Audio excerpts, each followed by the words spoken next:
Hello students, ये Vue.js का chapter 12 है। Vue.js की कंप्लीट वीडियो आएंगी चैनल पे। चैनल सब्सक्राइब करके बेल आइकन को हिट कीजिए। इससे पहले की वीडियो आपने देखा होगा तो ही ये वीडियो समझ में आएगा आपको। प्रीवियस वीडियो में हमने फॉर्म्स को वैलिडेट किया था। सारा फील्ड वैलिडेट हो चुका है। रेडियो और चेकबॉक्स और सबमिट, ये तीन चीज़ वैलिडेट करना सीखेंगे हम इस वीडियो में। वैसे ये वीडियो देखा कि नहीं आपने, इस angular dead special videos for developers playlist आपको मिलेगा, उसी के अंदर ये वीडियो होगा, ज़रूर देखिए। कई सारी चीज़ें आपको इस वीडियो के अंदर पता चलेंगी, जैसे आपको रिएक्ट कब यूज़ करना चाहिए, एंगुलर कब यूज़ करना चाहिए, या दोनों में से कौन सा बेटर है, आप किसे चूज़ करोगे। ऑफिशियल वेबसाइट पर विजिट कीजिए wapinstitute.com। बड़ा ही पॉपुलर क्लास चलता है वैप इंस्टीट्यूशन का, सॉफ्टवेयर इंजीनियरिंग। सारी जानकारी प्राप्त कीजिए इस कोर्स के बारे में। आप इजी मंथली फ़ी में इस कोर्स को कर सकते हो। लगभग वो सारे पॉपुलर लैंग्वेज इस कोर्स के अंदर फ्यूचर में पढ़ना चाहते हो। .NET, Java, Python, C++, C#, Angular, React, Node, Express, MongoDB, AWS cloud, machine learning, artificial intelligence. चलिए शुरुआत करते हैं, सीखिए कि कैसे आप वैलिडेट करोगे। प्रोजेक्ट एक्सेस कर लीजिए जिसमें हम काम कर रहे थे।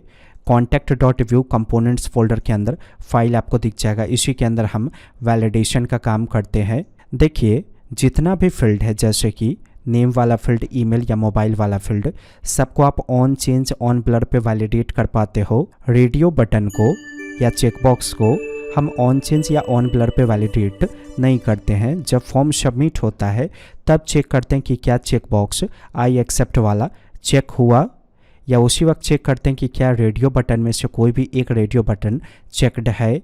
तो ये प्रोसेस होता है दोनों को वैलिडेट करने का। तो अभी हमें कोड वहाँ करना होगा जो फंक्शन सबमिट करने के बाद कॉल होता है। तो ये है वो फंक्शन हैंडल फॉर्म के नाम से। फॉर्म का सारा डेटा आपने कंसोल किया था। फॉर्म का वैल्यू तब आपको प्राप्त करना है जब वैलिडेशन 100% करेक्ट हो, मतलब हमारे नीड के अकॉर्डिंग अगर यूजर ने सारा कंडीशन फुलफिल कर दिया तब हम फॉर्म के वैल्यू को प्राप्त करेंगे। तो ये तीन ऐसा लाइन है जिससे आप फॉर्म्स के वैल्यू को प्राप्त करते हो। मैं इन तीनों लाइन को कट करके न्यू फाइल में ऐसे रखता हूँ। अभी क्या है, हैंडल फॉर्म जब कॉल होगा तो सिर्फ प्रिवेंट डिफ़ॉल्ट पास हो जाएगा। सबमिट होते ही वैलिडेशन करने के लिए हम यहाँ पे एक फंक्शन कॉल करेंगे वैलिडेट ऑन सबमिट के नाम से। ये फंक्शन प्रीडिफाइन नहीं है, इसका डेफिनेशन हम अभी करने वाले हैं। तो एक फंक्शन के अंदर दूसरा फंक्शन जब भी आपको कॉल करना होगा Vue.js में, तो दिस कीवर्ड की सहायता से ही आप कॉल करोगे। अब इस फंक्शन का डेफिनेशन कर लेते हैं, इसी के ठीक ऊपर ऐसे इसको कॉमा से सेपरेट कीजिए।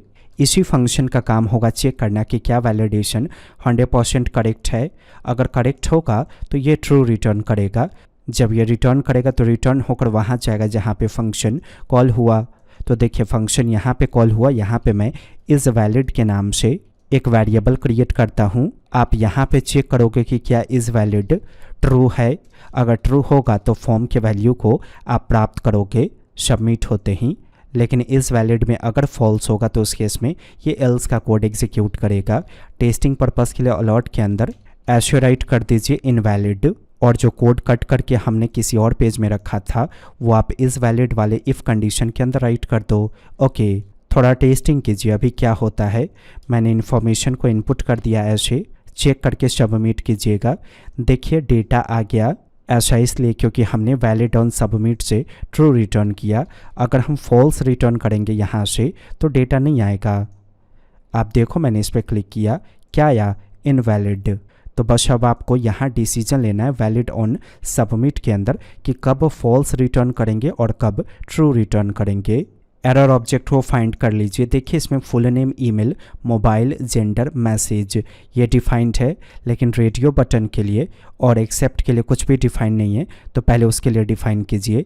जेंडर को ही कॉपी करके नीचे पेस्ट कर दीजिए, यहाँ पे राइट कर दीजिए डिग्री, इसके लिए हो गया। अब चेकबॉक्स के लिए डिफाइन कीजिए। ये जो मैसेज है इसी के ठीक नीचे एक्सेप्ट के नाम से प्रॉपर्टी बनाइए। अब एरर के अंदर जितना भी स्टेट आप देख रहे हो सबको ज़रा नल कर दीजिए। क्या कारण है नल करने का वो आपको समझ में आ जाएगा। फ़िलहाल आप सभी के स्टेट को ऐसे चेंज कर लो। चेंज हो गया।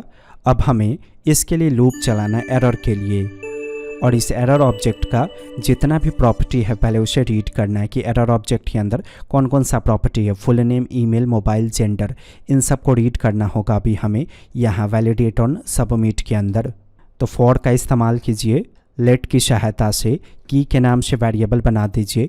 जब भी ऑब्जेक्ट के लिए लूप चलाएंगे, जैसे हमें एरर ऑब्जेक्ट है, एरे होता और इसके लिए लूप चलाना होता तो यहाँ लिखते ऑफ, लेकिन जिसके लिए अभी लूप चला रहे हैं वो एक ऑब्जेक्ट है, तो ऑब्जेक्ट के केस में लूप चलाते वक्त यहाँ पे राइट कर देंगे इन। एरर को एक्सेस कीजिए, प्रॉपर्टी एक्सेस कर रहे फंक्शन के अंदर, इसलिए दिस कीवर्ड की सहायता से एक्सेस होगा। अब अगर आप इसे कंसोल करते हो, ये जो आपका की वाला वेरिएबल है, तो इसके अंदर जो भी प्रॉपर्टीज़ है, full name, email, mobile, gender, इन सब की जानकारी आपको कौन दे देगा, ये की। टेस्टिंग कीजिए, मैंने इस पर क्लिक किया, नोटिस कीजिए सभी प्रॉपर्टी का नेम आ गया। अब इस प्रॉपर्टी को डायनेमिकली एक्सेस कर सकते हैं हम एरर के अंदर से। सपोज कीजिए अगर हम यहाँ पे राइट करते हैं दिस डॉट एरर, तो एरर ऑब्जेक्ट एक्सेस हो जाएगा, ये वाला एरर ऑब्जेक्ट। मुझे फुल नेम एक्सेस करना है एरर ऑब्जेक्ट के अंदर से, तो पहला तरीका कि आप ऐसे राइट करो, तो ये तो स्टैटिक हो गया।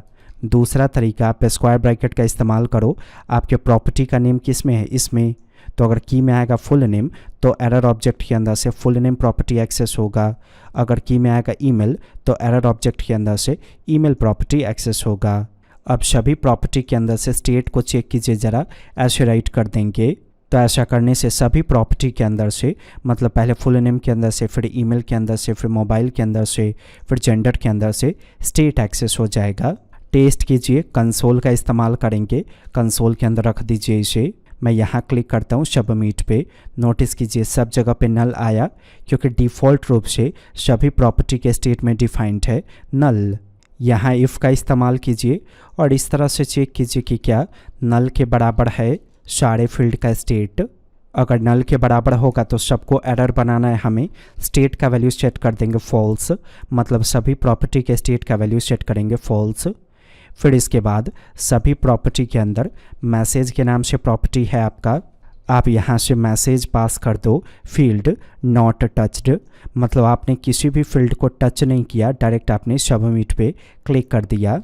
यहाँ फॉल्स नहीं कीजिएगा, ट्रू कीजिएगा, क्योंकि एरर होने पे हम स्टेट में ट्रू पास करते हैं। टेस्टिंग कीजिए, मैंने इस पर क्लिक किया, ओके कर दीजिए। देखिए जिन जिन फील्ड को हमने टच नहीं किया सब में ये मैसेज प्रेजेंट हो गया। यहाँ पे डिग्री के पास और एक्सेप्ट के पास मैसेज आना चाहिए। ये रहा रेडियो बटन BCA और MCA वाला, इस डिव के अंदर बंद है। इसी डिव के अंदर P एलिमेंट कहीं से भी कॉपी करके पेस्ट कर दीजिएगा ऐसे, और यहाँ पे एरर के अंदर से डिग्री को एक्सेस कर लेंगे, क्योंकि दोनों इनपुट का जो एरर है उसे हम डिग्री प्रॉपर्टी से हैंडल कर रहे हैं, इसलिए डिग्री के अंदर से स्टेट को चेक करेंगे। यहाँ पे भी डिग्री के अंदर से स्टेट को चेक कीजिए। तो अभी क्या होगा, अभी यहाँ पे भी आपको मैसेज दिख जाएगा, देखिए आ गया फील्ड नॉट टच्ड। अब आई एक्सेप्ट के लिए डिफाइन कीजिए, यही P एलिमेंट कॉपी कर लीजिएगा। ये रहा चेक बॉक्स आई एक्सेप्ट वाला, मैंने पेस्ट कर दिया। एक्सेप्ट के अंदर से स्टेट को रीड करेंगे और यहाँ पे भी एक्सेप्ट के अंदर से मैसेज को रीड कर लेंगे। टेस्टिंग कीजिए, सबमिट कर दिया मैंने, देखिए यहाँ पे भी आ गया। अब डिफाइन करना है कि जब हम रेडियो बटन पे क्लिक करेंगे तो ये रिमूव हो जाना चाहिए, या चेकबॉक्स को चेक करेंगे तो ये रिमूव हो जाना चाहिए। ऐसा करने के लिए रेडियो बटन को फाइंड कर लीजिए, इसमें नेम एट्रीब्यूट का इस्तेमाल कीजिएगा और इसका वैल्यू सेट कर दीजिएगा डिग्री। अगला रेडियो बटन में भी सेम डिफाइन कर दीजिए, नेम का वैल्यू डिग्री। फिर चेकबॉक्स को फाइंड कर लीजिए, ये रहा चेकबॉक्स, इसमें नेम का इस्तेमाल करेंगे और इसका वैल्यू सेट कर देंगे एक्सेप्ट। चेकबॉक्स में ऑन चेंज इवेंट को पास कीजिए ऐसे, और एक फंक्शन होगा हमारे पास रिमूव एरर्स के नाम से, इसे कॉल कर लीजिए। यही ऑन चेंज इवेंट पे सेम फंक्शन कॉल करना है आपको जब आप रेडियो बटन पे ऑन चेंज करोगे तो रेडियो को फाइंड कर लीजिएगा BCA MCA वाला, और इसमें भी डिफाइन कर दीजिए चेंज इवेंट और ये फंक्शन कॉल कीजिए। इस फंक्शन का डेफिनेशन हमें यहाँ करना होगा ऊपर में, ये जो मैक्स लेंथ है इसके बाद कर लीजिए। इस तरह से राइट करेंगे रिमूव एरर्स, ये रहा फंक्शन। इवेंट को रिसीव कर लीजिए, एक वेरिएबल क्रिएट कीजिएगा इनपुट के नाम से। इवेंट के अंदर से अगर हम टारगेट को रीड करेंगे तो इवेंट किस में लगाया गया, ऑन चेंज रेडियो बटन में, तो ये इनपुट फील्ड आपको देगा। मुझे इस इनपुट फील्ड का नेम एट्रीब्यूट का वैल्यू चाहिए। तो देखिए मैंने नेम के नाम से एक वेरिएबल क्रिएट किया और इनपुट के अंदर से अगर आप नेम को एक्सेस करोगे तो आपको ये पता चल जाएगा कि आपने रेडियो बटन पे ऑन चेंज किया है या चेक बॉक्स पे। टेस्टिंग कीजिए, मैंने नेम को यहाँ से प्रिंट किया। पेज को रिलोड करेंगे, इस पर क्लिक कीजिए, क्या आया डिग्री, क्योंकि हमने रेडियो बटन पे ऑन चेंज किया। आई एक्सेप्ट पे क्लिक कीजिए, क्या आया एक्सेप्ट, क्योंकि हमने आई एक्सेप्ट पे ऑन चेंज किया। लेट की सहायता से एक और वेरिएबल बनाइए, जैसे मैंने चेक्ड के नाम से वेरिएबल क्रिएट किया। आपको चेक करना है कि चेक्ड हुआ कि नहीं, मतलब कि क्या ये चेक्ड हुआ कि नहीं। चेक्ड होगा तो ट्रू आएगा, चेक्ड नहीं होगा तो फॉल्स आएगा। एरर के स्टेट को हमें हैंडल करना होगा, तो एरर वाले ऑब्जेक्ट के अंदर से प्रॉपर्टी एक्सेस कर लीजिए। जैसे अगर हमें रेडियो बटन का एरर रिमूव करना है तो हमें एरर के अंदर से किसे सेलेक्ट करना होगा, डिग्री को। अगर एक्सेप्ट का एरर रिमूव करना है तो एक्सेप्ट को सेलेक्ट करना होगा एरर के अंदर से। तो अगर आप यहाँ पे ऐसे राइट करते हो दिस डॉट एरर, तो एरर ऑब्जेक्ट एक्सेस होगा और इस ऑब्जेक्ट के अंदर से कौन सा प्रॉपर्टी एक्सेस करना है, उस प्रॉपर्टी का नेम इसमें डिफाइंड है। जेसन को असाइन करो, स्टेट का वैल्यू सेट करेंगे और फिर यहाँ पे हम मैसेज का वैल्यू ऐसे सेट करेंगे, लेकिन कंडीशनली चेक कीजिए कि क्या इस चेक्ड में ट्रू है। अगर ट्रू होगा तो इसका मतलब ये चेक बॉक्स चेक्ड है। अगर चेक्ड होगा तो स्टेट का वैल्यू हम फॉल्स कर देंगे। चेक्ड नहीं होगा तो एरर सेट करने के लिए स्टेट का वैल्यू हम ट्रू सेट कर देंगे। सेम चीज़ यहाँ पे भी डिफाइन कीजिए। अगर चेक्ड में ट्रू हुआ तो मैसेज खाली रहेगा, लेकिन ट्रू नहीं हुआ तो मैसेज आ जाएगा फील्ड नॉट टच्ड। मैंने सबमिट किया, देखिए सब जगह आ गया मैसेज, लेकिन जैसे ही मैं टिक करूँगा वो मैसेज चला जाएगा। यहाँ देखिए चला गया आई एक्सेप्ट में, लेकिन अगर आप रिमूव कर दोगे आई एक्सेप्ट तो वापस आ जाएगा फील्ड नॉट टच्ड। ज़रा सारा इन्फॉर्मेशन फीड कीजिए, ऐसे एक्सेप्ट कीजिए और सबमिट कर दीजिए। देखिए इनवैलिड आया क्योंकि हमने अब तक कुछ भी रिटर्न नहीं किया। जब पूरा फील्ड सही से फिलअप्ड होगा तो उस केस में हम ट्रू रिटर्न कर देंगे ताकि ये इनवैलिड ना आए। तो ये देख रहे हैं वैलिडेट ऑन सबमिट। आपको सोचना है यहीं पे कि आप ट्रू कब रिटर्न करोगे। फॉर के ठीक ऊपर वैलिड के नाम से आप एक वेरिएबल क्रिएट कर लो, इसमें डिफ़ॉल्ट रूप से आप असाइन कर दो ट्रू। फॉर के बाहर निकलेंगे और यहाँ से रिटर्न कर देंगे वैलिड को। और देखिए ये जो इफ़ है इसके अंदर वैलिड में आप अपडेट कर दो फॉल्स को। अगर किसी भी फील्ड में नल होगा तो ही इसमें जाएगा फॉल्स, किसी भी फील्ड में नल नहीं होगा तो जो इसमें ट्रू पहले से है वो वैसे ही रह जाएगा। तो अगर ट्रू रह गया तो ट्रू रिटर्न होगा, अगर इसमें फॉल्स अपडेट हो गया तो फॉल्स रिटर्न होगा। अब टेस्टिंग कीजिए, पेज को रिलोड कर लीजिएगा, इन्फॉर्मेशन को ऐसे इनपुट कर दीजिए, टाइप कर दीजिए, एक्सेप्ट कीजिए और सबमिट कीजिए। नोटिस कीजिए इनवैलिड नहीं आया। अगर आप इंस्पेक्ट करोगे और कंसोल में जाओगे तो आपको डेटा मिल जाएगा। मैं इसे क्लीन कर देता हूँ, आप अनचेक कर दो और फिर सबमिट करो। नोटिस कीजिए डेटा आ गया, नहीं आना चाहिए था।